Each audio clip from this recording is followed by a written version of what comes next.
For 45 years in keeping Louisville weird, Electric Ladyland has been there for all your eccentricities. While they do offer the best smoking supplies out on the market today, there's a whole lot more to check out. From ashtrays and blacklight posters, to records, incense and burners, and items to stock your metaphysical supply. They're open from 10 to 10, 7 days a week. Located at 2325 Bardstown Road in Louisville, Kentucky, and at electricladyland420.com. Roll out.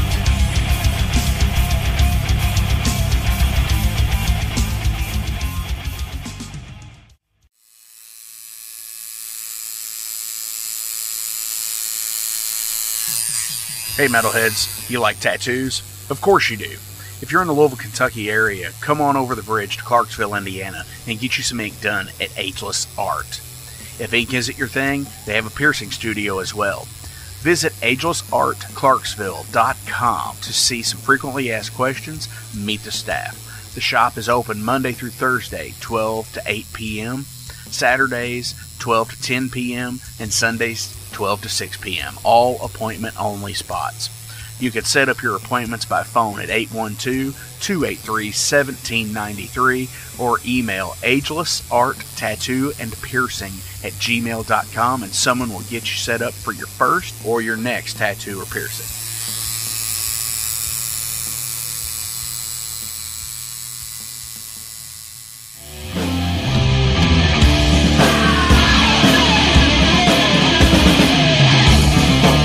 Hey metalheads, after going to a rager, what's your ultimate go-to? Mine is totally pizza.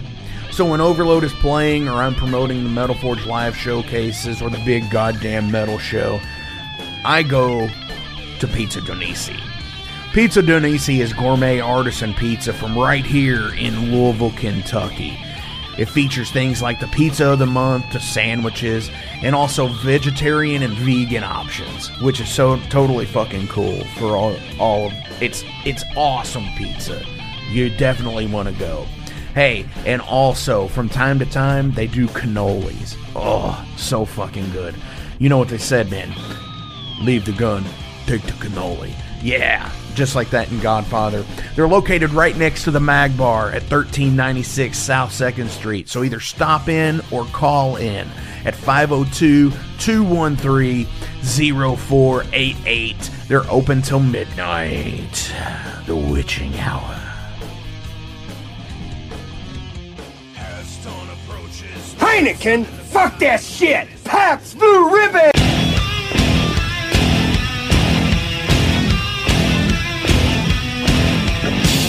Hey metalheads, you all hear me talk about Mag Bar all the time.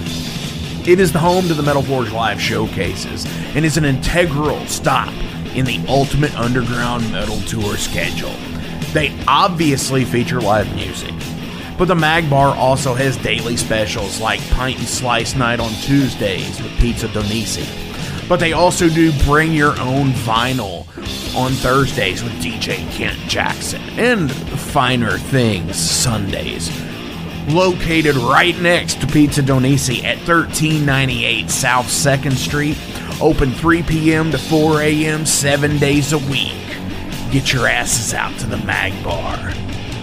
Rock out.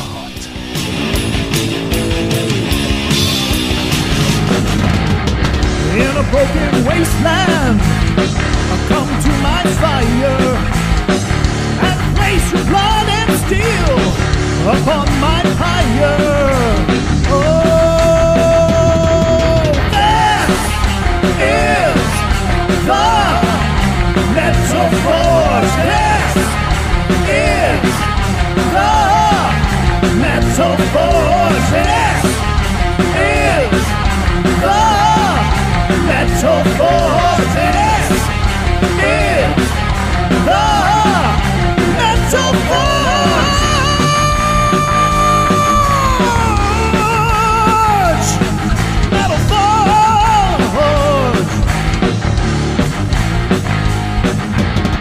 My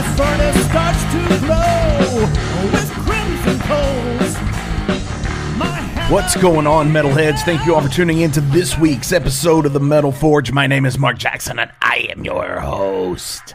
This week, we have Mike Vickers from Leatherlong in the Metal Forge. We're going to be talking to him about the new album, the only album, actually, which is called Graveside Grin. We're going to be talking to him about that, along with a few other things, you know, the random stuff, the derailed segment, along with, you know, the touring and a little bit of the history of the band and so on and so forth, like what we do here, you know. Hailing from the B to the B, Boston to Brooklyn, Leatherlong, you know, started in 2012. They were a band before that. We talk about that in the interview just a bit. So, how are you all this week? I am doing fairly well. Went to some pretty cool happenings. You know, it was last week, or you know, the last couple weeks were awesome. Legions of Metal to and that Friday having the Phil Demmel interview, then going to have Volcandra on last week, and then I went to a hardcore show in Nashville with Spite and Body Snatcher, and it was actually a really good show.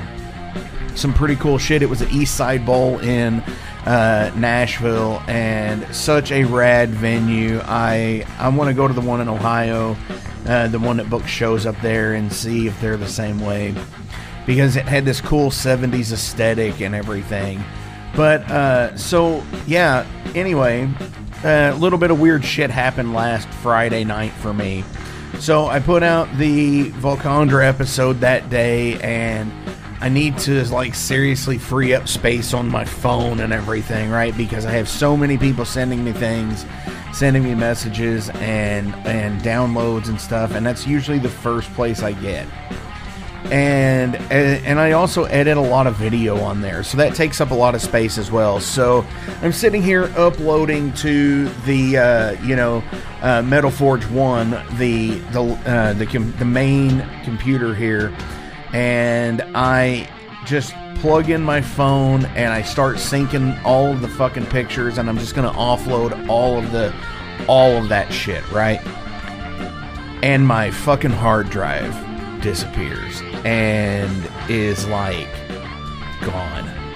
So all of the archives for the Metal Forge, you know, they're in the ether of whatever's uploaded and everything, but I currently do not have a copy of.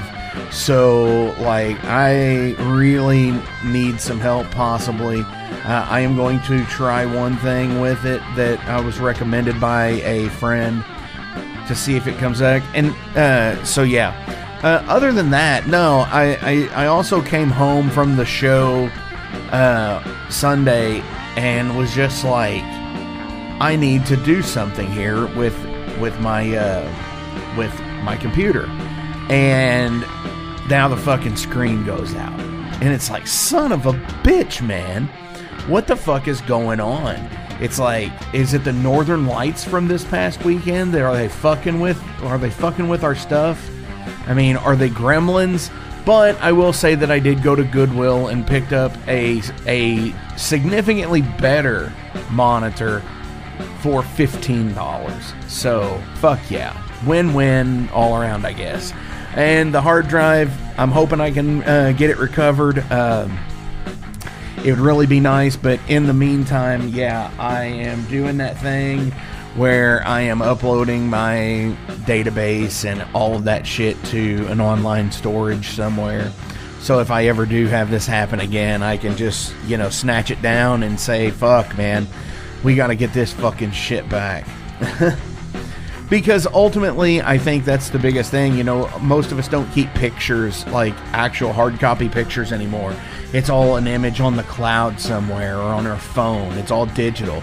I mean, do you actually still print out pictures? I bet if you do, it's a special occasion.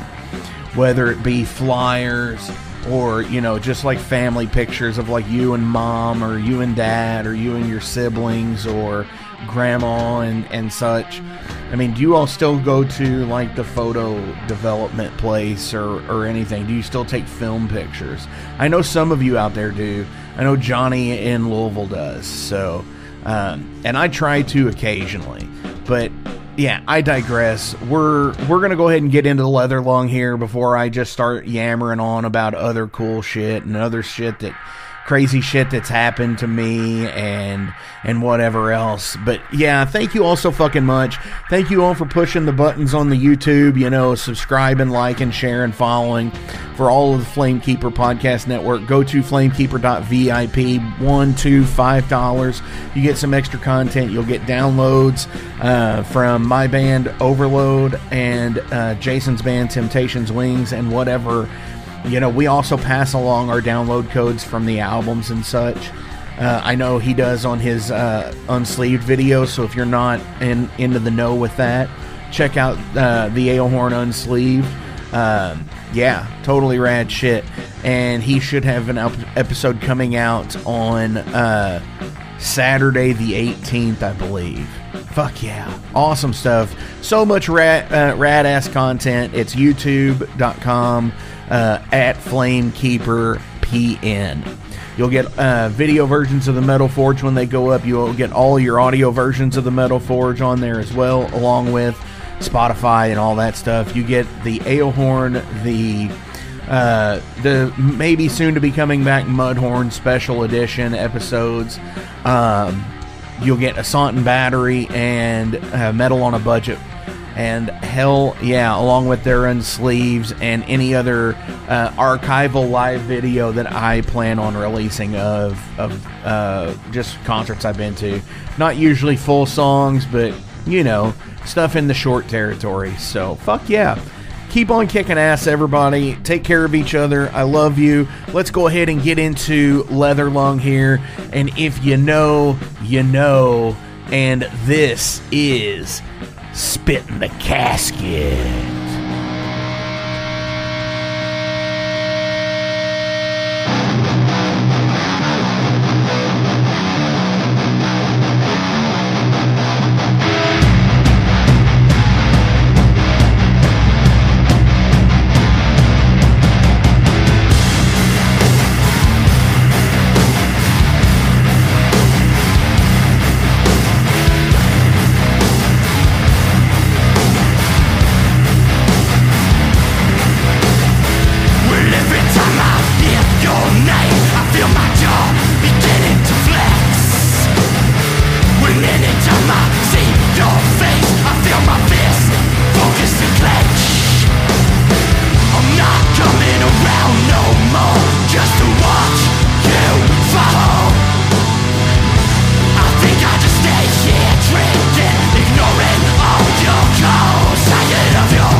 Metalheads. This week I am here with the voice of Leather Lung, Mike. Dude, what the fuck is up? I am beyond hype. It's Friday Night Fever in my world, 6 p.m. here. I don't know, whatever time it is for y'all. It is 6. It's 6 p.m. for me as well. I am on the Eastern time. Beautiful. Yeah, that's right. Yeah, Louisville. Okay, yeah, that makes sense. So that means, in my world, it means Friday Night Fever is set off. But today is actual. Go ahead. Yeah, because I was going to bring this up because we're talking into the future. Because by the time this comes out, it'll have already been in the digital world. Fuck, holy shit, we don't know. But today is new album day. That's right. Fuck right. Yeah, man. Mm-hmm. For one, I love it. Artwork alone, the album Graveside Grin is what we're talking about. Came out on March 15th as of today. Dude, tell me about, how is it feeling for you? Oh, we're beyond hyped. I mean, we were all I'm in New York. The rest of the boys are in Boston. That's been our dynamic since the band started. We did grow up together, but since the band's inception, when the band started, it was right when I moved out here, so about 12, 13 years ago. But we were all texting each other last night, just being in different spots or whatever, just right before midnight, like, oh my gosh, just totally filled with anticipation and how's it going to hit, yada, yada, all those feelings, nerves, excitement, the whole gamut. And today it's been nothing but love. My phone has been blowing up nonstop, and the reception has been absolutely excellent. There was a really fun article that got posted by Metal Sucks yesterday, just sort of getting some hype started, and that was really nice to see.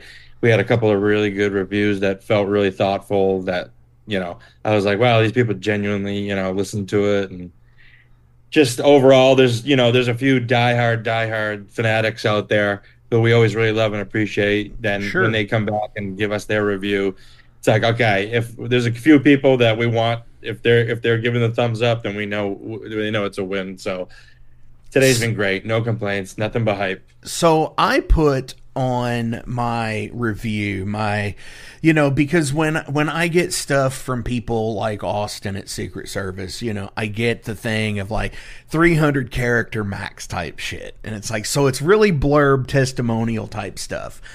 Yep. And I put that it was the summer of 1999. And Hellbilly Deluxe had just come out. It was kind of it was the new thing, and then he went on this other weird artistic path.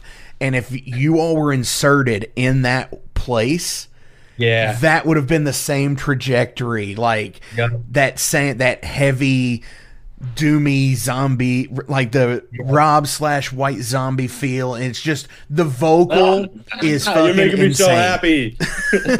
So on our utopian dystopian fucking pathway future, you guys went in the right direction.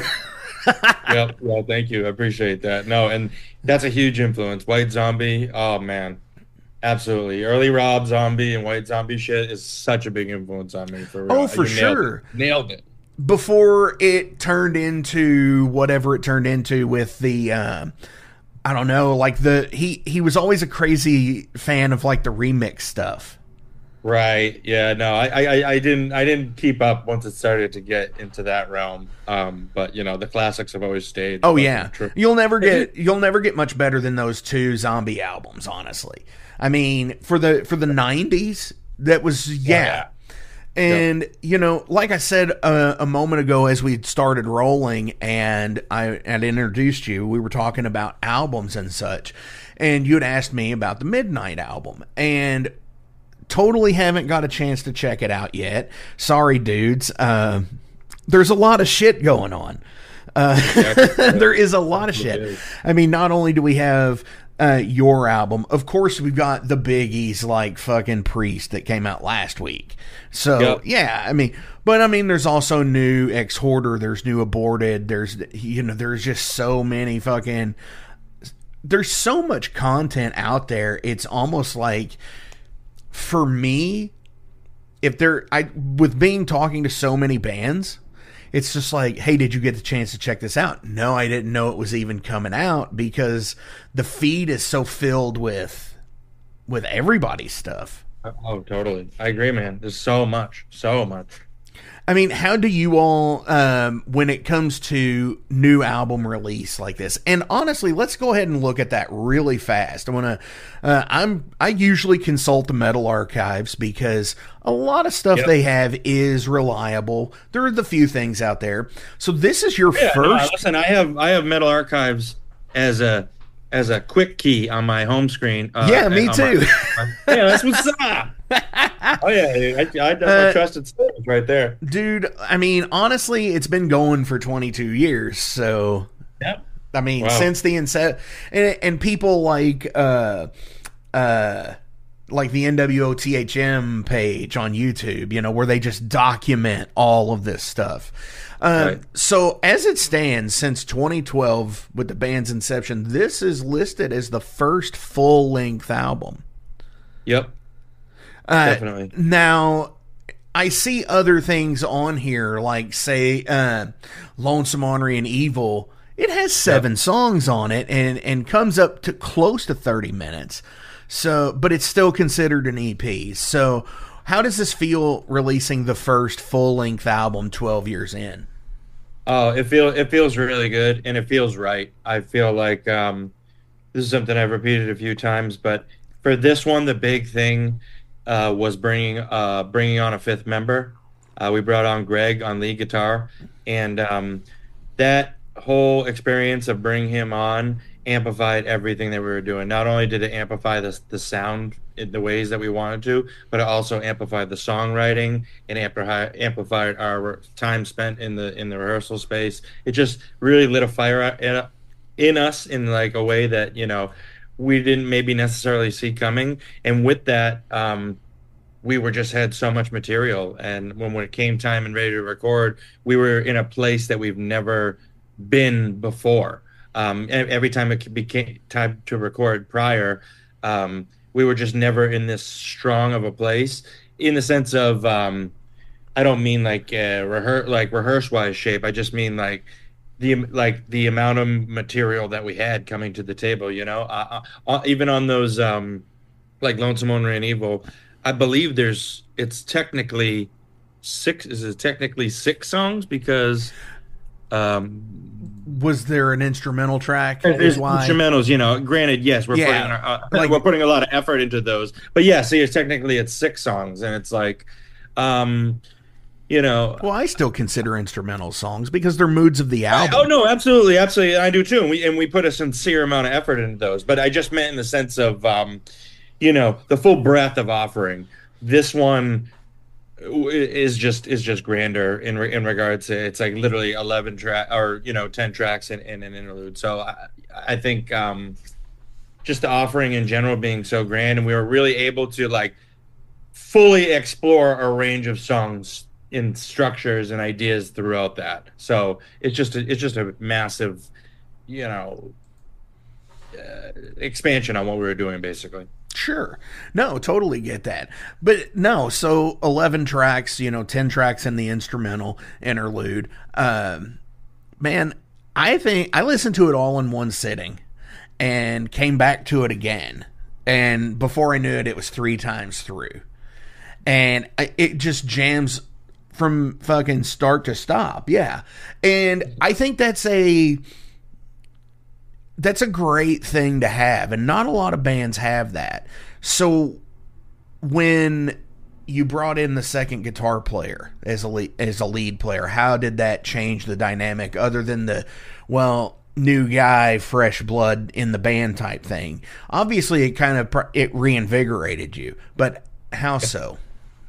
It definitely reinvigorated us, and it reinvigorated just even bringing in another mind, especially on lead guitar, which is such like a mean, the role of a lead guitarist, it's such a strong backbone to the riff writing. So bringing in another mind, just really, we the 4 of us prior, Jesse, Zach, Ben, and myself, we were very not locked in our ways, but we had our rhythm of doing things, our way of writing, our expectations on one another.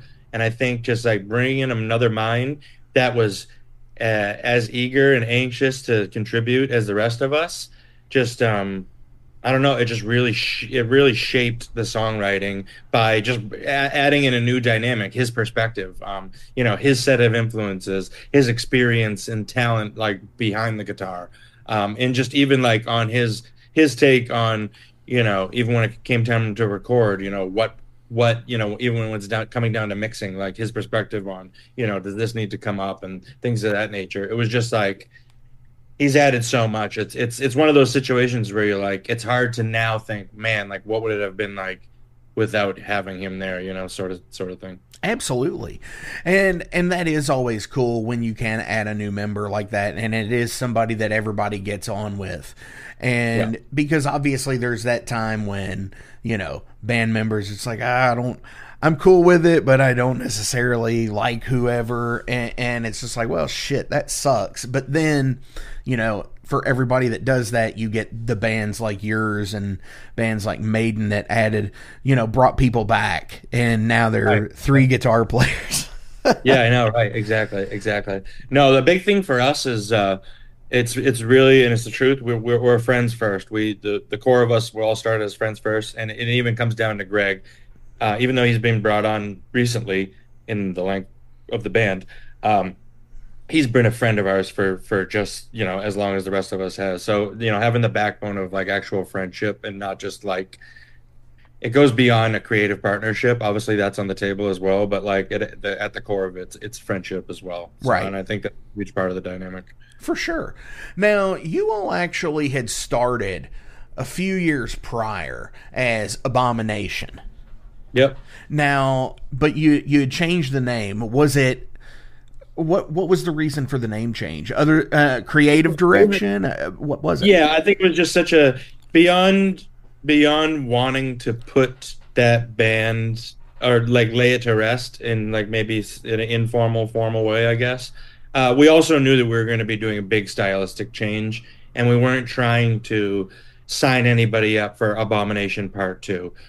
We wanted to set the precedent that this was going to be a new band going in a new direction, and that was nothing like to cast a negative light on a Abomination or anything like that, but it was just marking a growth within us and just where we wanted to take you know, the sounds that we were making and stylistically in the shows that we wanted to be playing and things like that.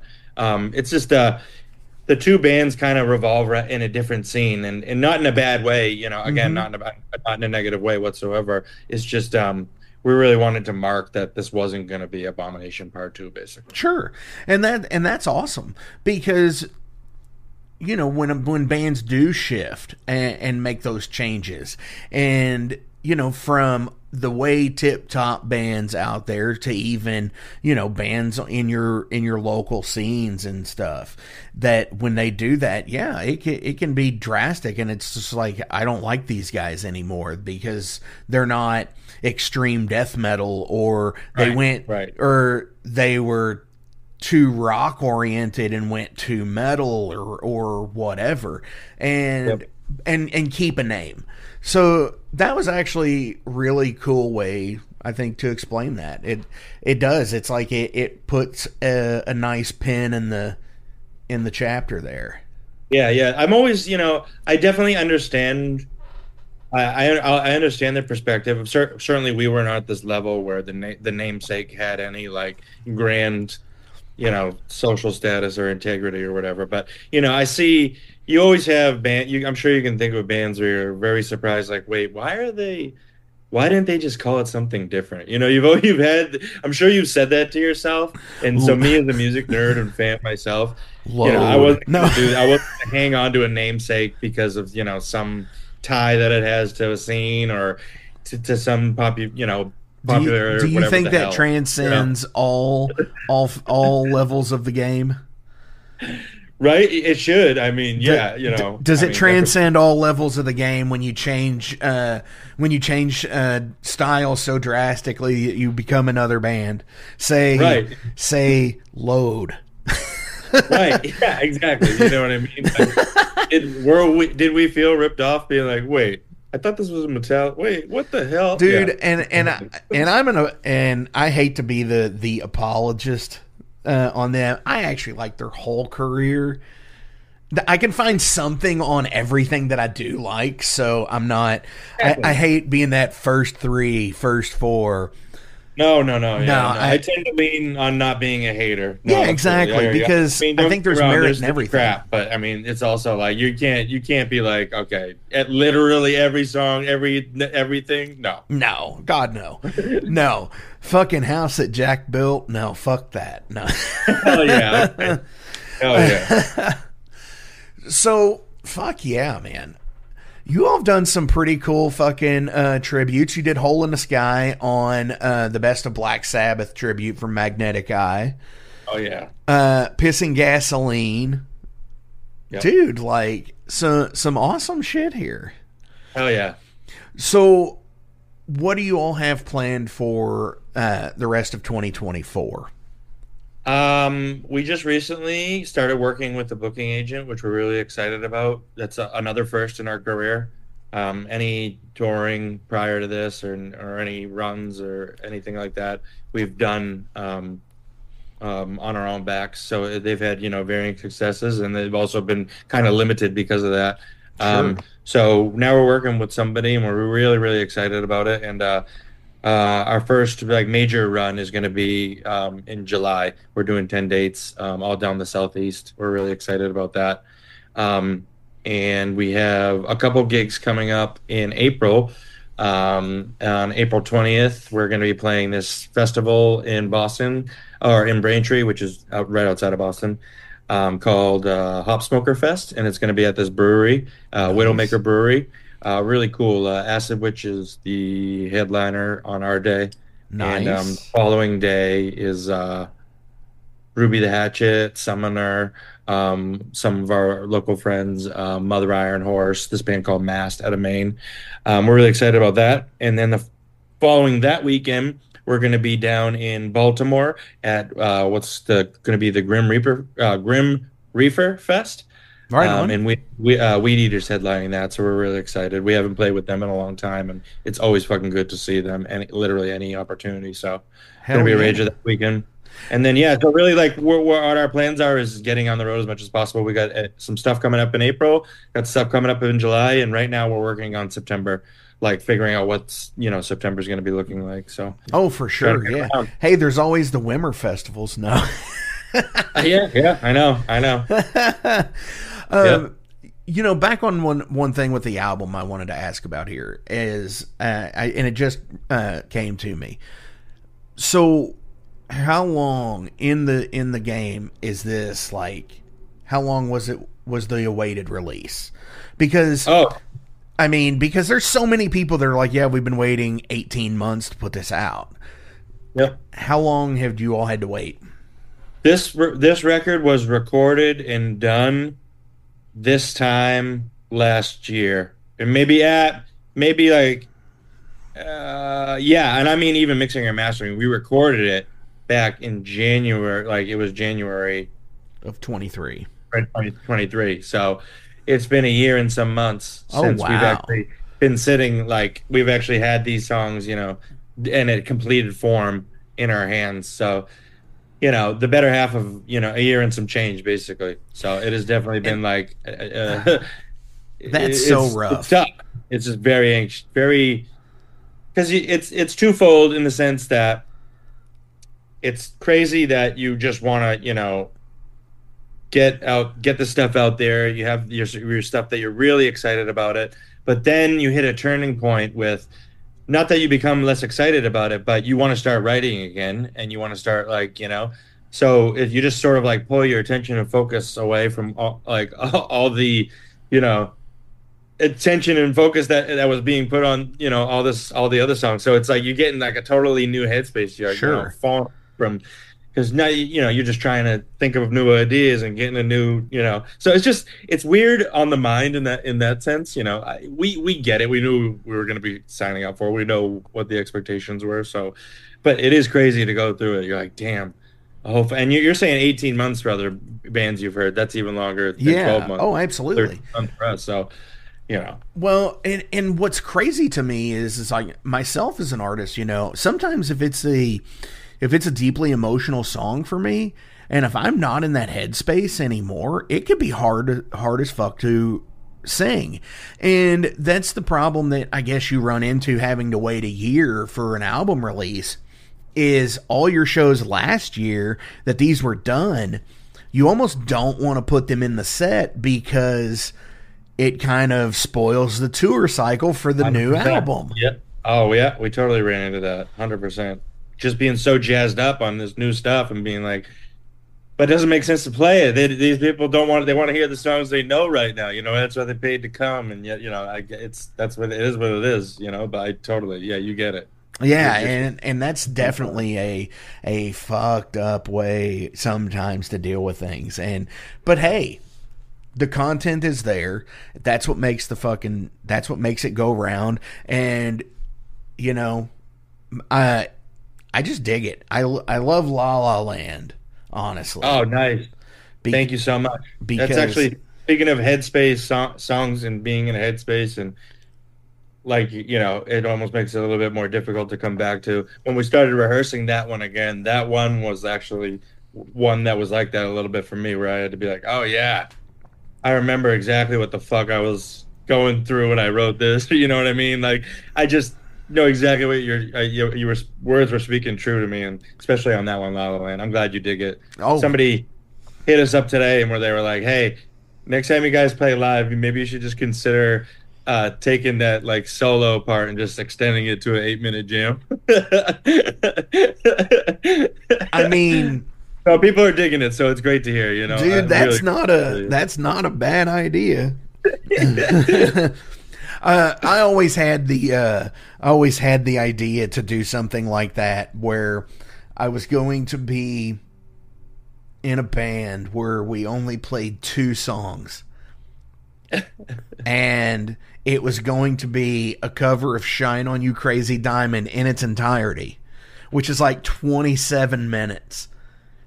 And then we were going to play just like some fucking 3-minute fucking song of ours. And just fucking play a 30-minute set, 2 songs, and be fucking done. And that's great. I love nobody's ever wanted to do it yet.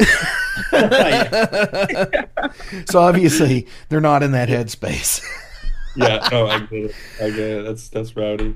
All right, so I'm going to switch to Derailed here. These are 5 random questions about you as a person. All right, hit me. All right. What could you do all day and not consider it a waste of time? I feel like I could have a few answers to this, but I think the most truest one is always going to be listening to new music. Oh, yeah. Yeah. As we were saying earlier, with so many albums that have come out or are coming out, listening to your new album, the Priest album, the new Aborted, the new Exhorter, the new, and it's like, well, fuck, I still got to make time for midnight, so it all comes back to that. Mm-hmm. Yes, listening to new music, whether it be 70 years old or 20 seconds old, it's all. I've found that like music is the only drug that actually, the whole chasing the dragon, thing. It actually, you can actually chase the dragon and find it again and again and again and again with music in the way that you can't with anything else. I love getting fucking blown away by something, and I love that it still happens to me regardless of. I'm trying to, consume shit like daily, I'm always trying to hear new stuff, blah, blah, blah. And the fact that stuff still comes through and hits me and touches me in a way that I'm like, fuck, where I have to stop what I'm doing or whatever the fuck, goosebumps or, a tear, whatever the fuck it is. It's like the fact that that music always delivers, it's a beautiful thing. So yeah, it's got to be that. Do you ever hit that point where you hear something and it just hits immediately, like, fuck, that was great, and you sit there and you run it right back just to hear it again? Yep. Oh my gosh. Yep. Yeah. Oh, fucking Infinite Dreams from Maiden does that for me in a certain part. It's right into the middle bridge where Bruce starts to even though it's reached new height. It's like, fuck, I'm done. Rewind that. Gotta listen to it again every single time I hear it. Yep. Yeah, dude. It's that magic that like truly puts you under a spell. You know, certain things hit for certain people, whatever the fuck it is, but I love that feeling. It'll always be good. Oh, sure. And, you know, and the beauty part about it is like, it could be anything in music. Oh, yeah. Like, there's a drum fill in Bleeding Me, of all load songs here. There is a drum fill in Bleeding Me towards the end of the song that Lars does, and it's like this staggered fill. And it just fucking is like this fucking like fuck. It's like that's such a good fill. Yep.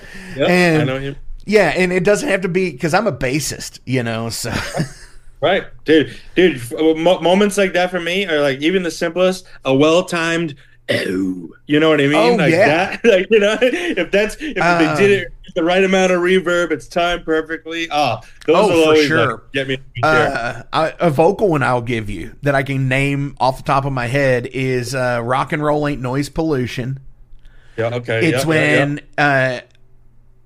it's coming out of the first chorus or the first one of the, but Brian goes, "Yes, it will," and just says this, and it's just under his breath. He says, "Yes, it will," and it's like, "Fuck yes, man! All right." Oh man, and yeah, any good ad libs like that are always fucking. I get so jazzed up on a good ad lib for sure. Sure, and not all of them have to be yeah. No, exactly right. Exactly. No, some of the best ones aren't. Yeah. What has been your most satisfying moment in business? In business? Yeah. Shit. And I guess business would relate to anything business related in life. For me, it's probably buying a house. But yeah, you know, in what would be your most satisfying business moment? Oh, that's good. That's interesting. You know, at least in the realm of Ladyland, I'll say for recently, a movie that's coming out called The Shade. They hit us up about using one of our songs called Freak Flag in their movie. And it was the first time we got to learn about like real deal, like, oh, this is cool. Like when an actual movie like buys your song and shit like that. And we actually like made a little bit of money off of it, and I thought that was just so fucking cool. It was a weird business thing, but we never saw it coming. Never thought like our music would ever have like a place in a movie. Granted, obviously soundtracks are all over the fucking place, but still not something you ever consider. And yeah, we're fucking hyped. I thought that was a really cool moment for us, and it was a business thing technically. So absolutely. Cool. Yes. By the way. And I will fucking advocate this till I am fucking wherever the fuck I am, fucking dead, you know, fucking. You want to make real money in fucking music? License your fucking songs and soundtracks. Yeah. Because that shit pays fucking well. Yeah. And you get residual payments from it. Yeah, every time it sells copies, every time you get reruns, if it goes to fucking streaming, you know, all of that shit, it pays to be on a soundtrack. Yeah, so that's pretty. I thought that was pretty cool. It was good to learn that, and thought that was pretty like a satisfying thing to pull off. So, well, if you don't sign it away for like $500, you can make decent money. Yep. Speaking of the business decision here, and you said you made a little bit of money off of that, which is awesome, because anytime any musicians make money, it's always for the win, right? Because it's like the meme, $10,000 a gear to 100 miles away to 10 people to make $10 type shit. Oh yeah, trust we know. Yep, we gotta get a van going. So like, listen, we need the money. Sure. Yeah. Exactly. Because you're not going to get there any other way, right? That's it. Right. So do numbers in a bank account make people happy? Yep. Absolutely. Absolutely. I think so too. And, you know, whether it just be from a power standpoint, like, you know, rich businessmen type shit, from a power standpoint, the evil fucking CEOs and shit, that we all fucking talk about and whatnot. And, you know, and I'm sure there's not the evil CEOs, but it's still a power thing somewhere. But whatever. Yeah, I think so too. And even, you know, even from do I have enough money for fucking ramen tonight? Right. Oh yeah, exactly. And, you know, that's one of those things where fucking it's, yeah, the love of music is to detach from that shit, I think. Mm-hmm. At least to me it is. And, you know, to turn fucking friends on to fucking new cool shit. Oh, yeah. That's the best feeling in the world. Can you think of any inventions that were used for a particular purpose but ended up being used for something else? That's a good one. That's weird. I don't think I've ever asked that. I think the only reason why I have this one at the top of my head, it's fucking random, but I believe I'm gonna have to fact check this, but I'm pretty sure this is true. The yo-yo was originally designed to be a weapon, and I think like it eventually became like a fun time game that we all know and love now. But I think originally it was designed to be a weapon. Is that true? It says here there is no sound historical evidence that yo-yos were ever used as weapons. The notion is believed to have been a marketing gimmick disseminated by Duncan yo-yo demonstrators in the early years of the company. Yeah, they got me, see? So he'd be like, yeah, waha! and fucking like swing this fucking yo-yo and crack somebody in the temple, right? Dude, that's interesting. So that's fun. That makes sense. Where I like how it says there is no sound historical evidence. Right. But it also makes a bunch of sense that they were using it as a gimmick, and that's why kids like grew up thinking that. Well, you know, and like if you've ever seen, is it Teenage Mutant Ninja Turtles 2, The Secret of the Ooze? Fucking Michelangelo or Donatello, one of them, takes the yo-yo and around the world and fucking cracks them all in the head. 100%. You heard it. So oh, man, I was the same. I was boom. You are on it. You have got this. The yo-yo is a weapon. That's right. Hell yeah. We'll take it. There is probably some fucking it's like the Lightsaber Kid on YouTube. There is probably some yo-yo ninja on fucking on YouTube somewhere. I bet. Where fucking dude looks like Al Snow dressed as Avatar in the 90s WWF. Yeah. Oh wow, that's a good image right there. Yeah, I think you nailed it. Yeah. Oh shit. That's great stuff. 3D glasses. Like them or hate them? I fuck with 3D movies. I've always had good experiences doing 3D movies. I don't think I've ever had a chance to I don't think I've ever used them on like a comic book graphic novel situation, but sure. The last one I saw, Avatar. Yeah. I think I saw the newest one was like. You know, that's a thing that's kind of a fad that kind of like went away really quick. It was a big thing. Much, right? It was a big thing in like the late 70s through the late 80s. Yeah. Because you had Friday the 13th Part 3 in 3D.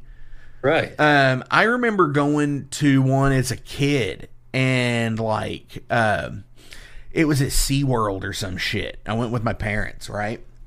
And it's like the shark comes out at you in the screen, but it never really did. And it's like I never got it until like a few years ago when I had my eyes checked and I found out I was fucking colorblind in one of the fucking. Oh yeah, that ain't gonna work then. No, and it's just like it just gives this fucking like weird sheen to shit. And yeah, it's like, I was gonna say probably makes it. It just distorts it. It does. And yeah, so but the wild thing is like the new 3D that works. That doesn't not work for me.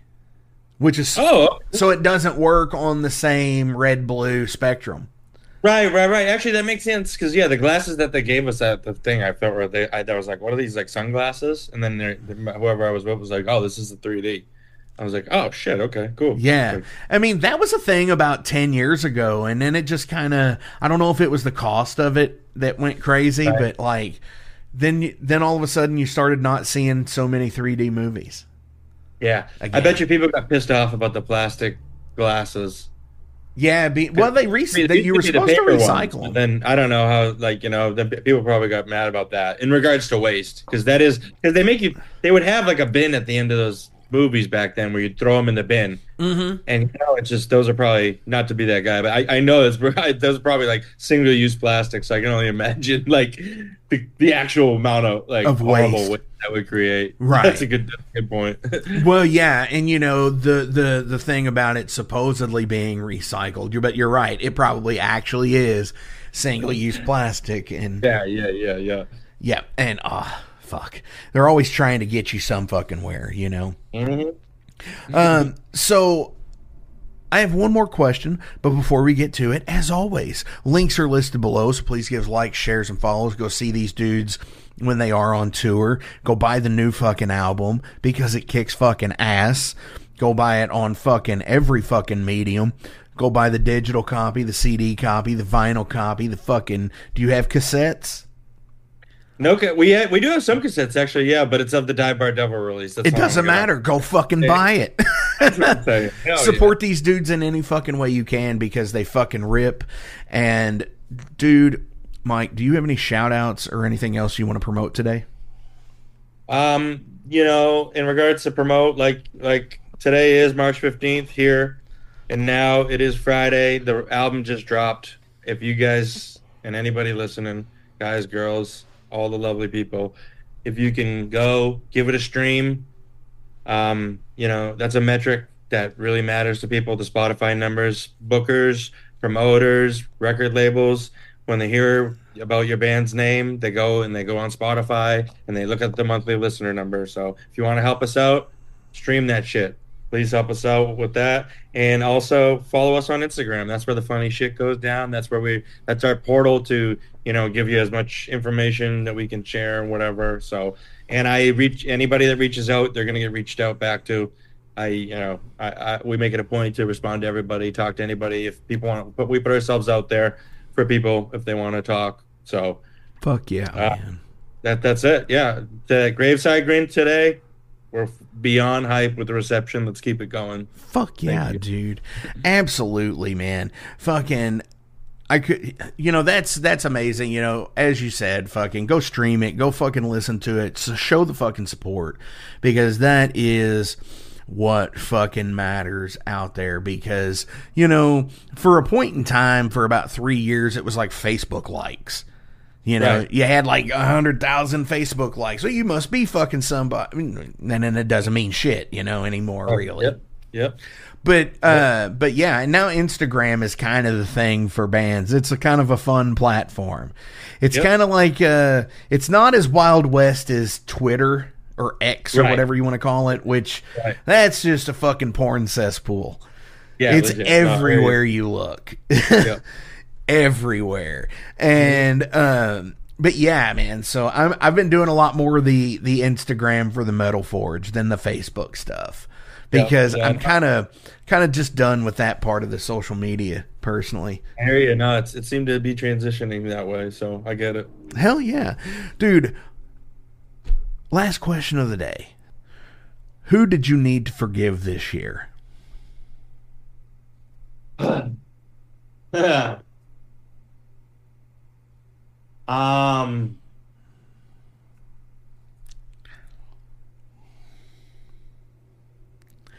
That's rough.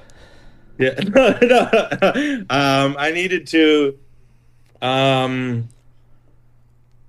forgive myself. I think I was long overdue to forgive myself on a few things. And I don't know if I've done it yet. I think I'm still in the process of forgiving myself. But I think I deserve it. I think we all deserve to forgive ourselves. That's the only way we're going to move forward. So, yeah. Say myself. Fuck yeah, man. That's for any, like mental health awareness, I am such a fucking huge advocate for it, if you need somebody to talk to, reach the fuck out, because that's what we're all here for. We're all fighting a battle. We're all fucking doing the same shit. We're all listening to metal. We're all fucking fighting the fucking man, as it were, or woman, or what the fuck ever, We're all fighting somebody that's fucking feeling like they're oppressing us, right? Sometimes It is ourselves, and we do need to fucking say, hey, dude, fucking relax, Ease up. Ease up, yeah. I mean, it'll happen when it happens. If not, you'll watch The Price is Right. That's right. Fuck yeah. Dude, Mike, thank you so fucking much. This has been awesome. I don't want to take up too much of your new album release celebration on Friday here. Fucking, it is such a fucking great fucking album. All the way through and fucking through. From just like hearing everything and how everything has just over the years become such the points and take that you get to this is so fucking, it's like I always sit there and say that like you can't have this without this. I am very much a cyclical type of person that way, where I always equate it to you could not have had the Black Album without Justice or Ride or Master before it. It was a natural progression thing. And I totally feel that way with pretty much everybody that I listen to. And you guys, fucking amazing, awesome, fucking Dive Bar Devil to fucking Graveside Grin. It's so fucking cool. Like the transition just to hear is so fucking rad. Oh, I appreciate those words so much. And from me and the rest of the dudes, for sure, we're so thankful to have any opportunity to talk to anybody about it, whether even it's about the band or just talking about metal in general. So this has been a pleasure. So thank you so much. Thank you again. Fuck yeah. Off of Graveside Grin, what do you want to leave out for the people? What song or what? Yeah. What song do you want to play out today? Oh, okay. Well, I think everybody in the band would have a different answer to this question, which is definitely a good thing. Sure. And it really is fucking hard to pull a favorite out of this. All of them have like such different meanings and feelings and emotions. And for me, and this is just Mike Vickers of Let Alone Talking at the moment. Right now, my favorite is Freewheelin' Maniac, and I feel like it's because it's Friday. That song it's got a hard vibe. If you read along with the lyrics and everything, I feel like it's an anthem for today. So that's the one I'm gonna say. Fuck yeah, man! And here it comes now, Freewheelin' Maniac. Yeah.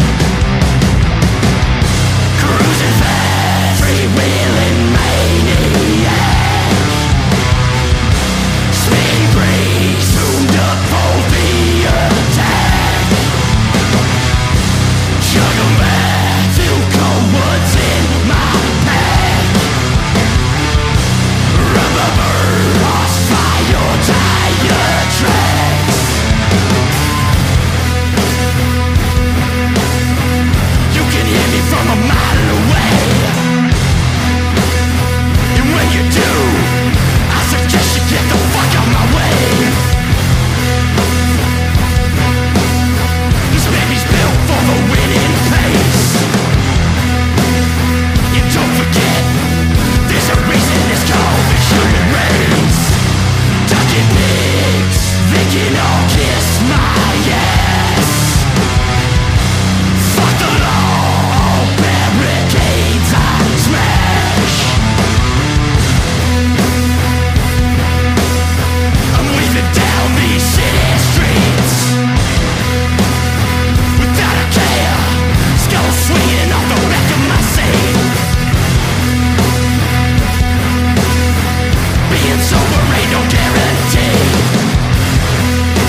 In 2017, one man's vision and passion for all things metal started out as a record store in his house.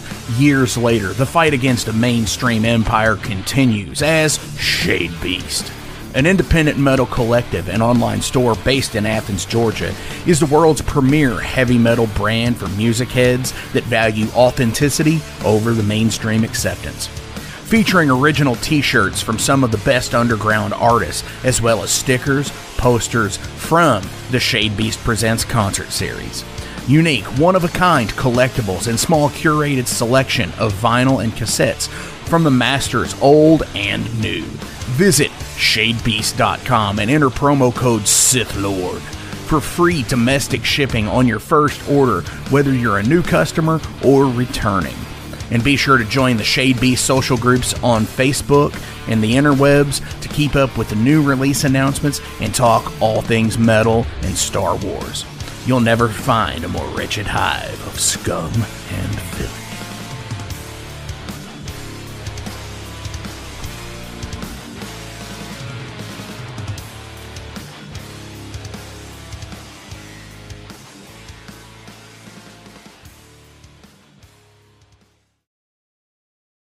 Welcome to the night. You think you know Night Demon? Then the Night Demon Heavy Metal Podcast is for you. Step into the darkness as we peel back the curtain to give you an unprecedented, all-access look into the mind and the heart of the demon. We're talking band history, song analysis, studio anecdotes, stories from the road. It's everything a diehard Night Demon fan could want and more. This is the only place to learn the inside scoop, the deep dive trivia, the untold tales from the band members themselves and those closest to the Night Demon story. Need more? The sacred Night Demon Crypt will be pried open to reveal demo recordings that have never before seen the light of day, all with in-depth commentary by the band and the people who were there for the writing and recording process. This is a gold mine, a treasure trove of all things Night Demon. Head over to nightdemon.net or wherever you listen to podcasts.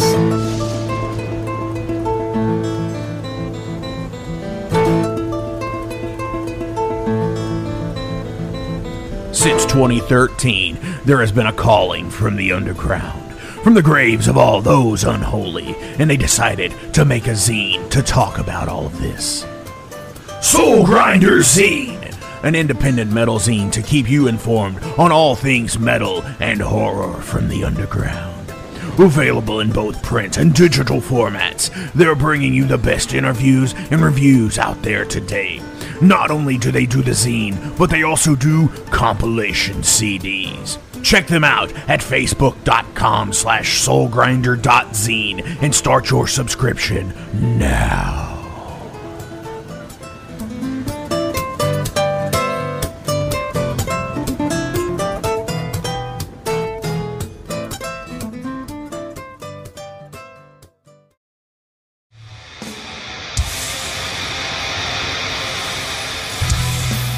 Hey everybody, let me tell you about the new sponsor to the Metal Forge, Unchained Tapes. They're an independent Pennsylvania tape label. They focus on extreme metal and punk with a killer approach to the tape scene. Visit their web store at unchainedtapes.bigcartel.com now to get your fill of tapes. And for being a Metal Forge listener, enter the code METALFORGE10 at checkout to get a 10% discount on your total purchase. That's unchainedtapes.bigcartel.com.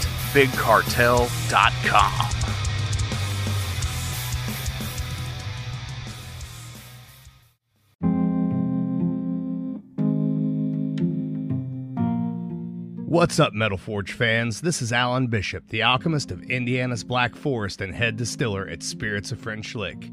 Do you find yourself drawn to the unexplained, fascinated by the Fortean, or enchanted by the paranormal?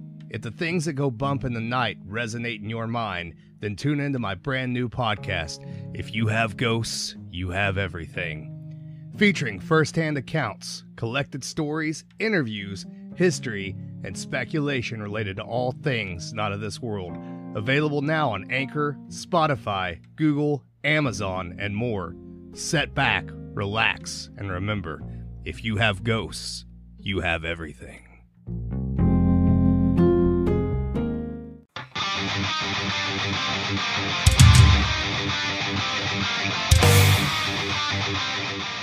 Hey, let me tell you guys about Mercenary Press. They're an independent London label and distributor of all things metal. Mercenary Press delivers the goods from their own independent zine. Trust me, you're going to want to get in on that. To distributing various bands from all over the world, including Cramp from Spain and Sadistic Force from Texas. Visit mercenarypress.bigcartel.com to find out what all they have in stock and what you can order. And for Metal Forge listeners, enter code MetalForge10 to receive a discount on your total purchase at mercenarypress.bigcartel.com. Check it out now.